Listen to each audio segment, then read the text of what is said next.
Chapter 3 of The Science of Getting Rich by Wallace D. Wattles.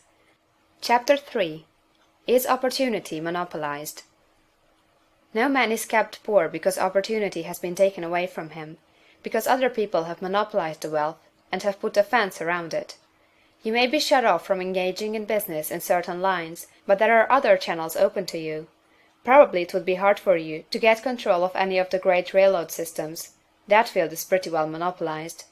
But the electric railway business is still in its infancy, and offers plenty of scope for enterprise, and it will be but a few years until traffic and transportation through the air will become a great industry, and in all its branches will give employment to hundreds of thousands and perhaps to millions of people. Why not turn your attention to the development of aerial transportation, instead of competing with J. Hill and others for a chance in the steam railway world? It is quite true that if you are a workman in the employ of the Steel Trust, you have very little chance of becoming the owner of the plant in which you work. But it is also true that if you will commence the act in a certain way, you can soon leave the employ of the Steel Trust. You can buy a farm of from 10 to 40 acres, and engage in business as a producer of foodstuffs. There is great opportunity at this time for men who will live upon small tracts of land and cultivate the same intensively. Such men will certainly get rich. You may say that it is impossible for you to get the land, but I am going to prove to you that it is not impossible, and that you can certainly get a farm if you will go to work in a certain way. At different periods, the tide of opportunity sets in different directions, according to the needs of the whole, and the particular stage of social evolution which has been reached. At present, in America, it is setting toward agriculture and the allied industries and professions. Today, opportunity is open before the factory worker in his line.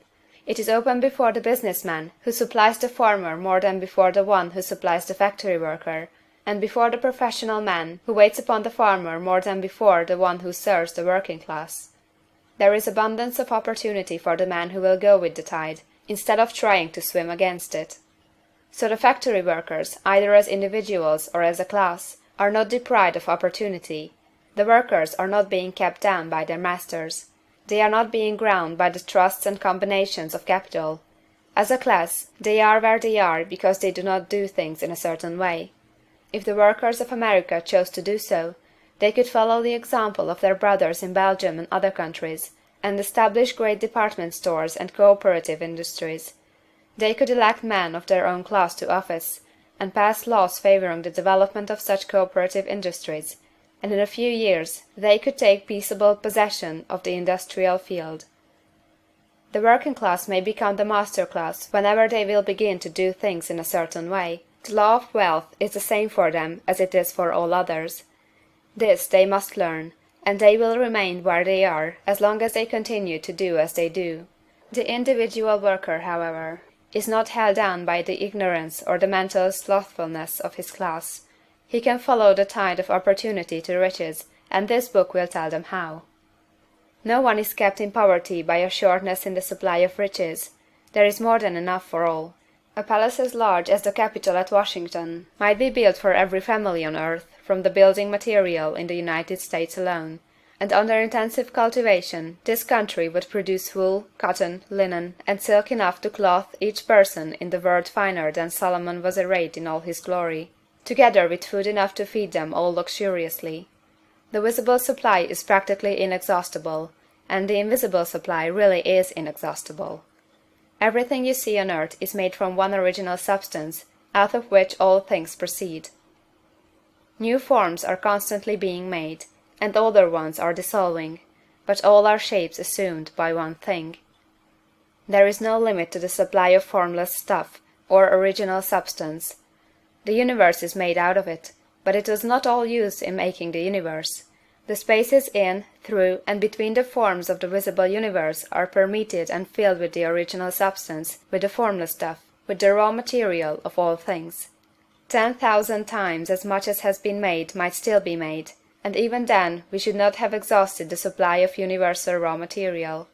No man, therefore, is poor because nature is poor, or because there is not enough to go around. Nature is an inexhaustible storehouse of riches. The supply will never run short. Original substance is alive with creative energy, and is constantly producing more forms.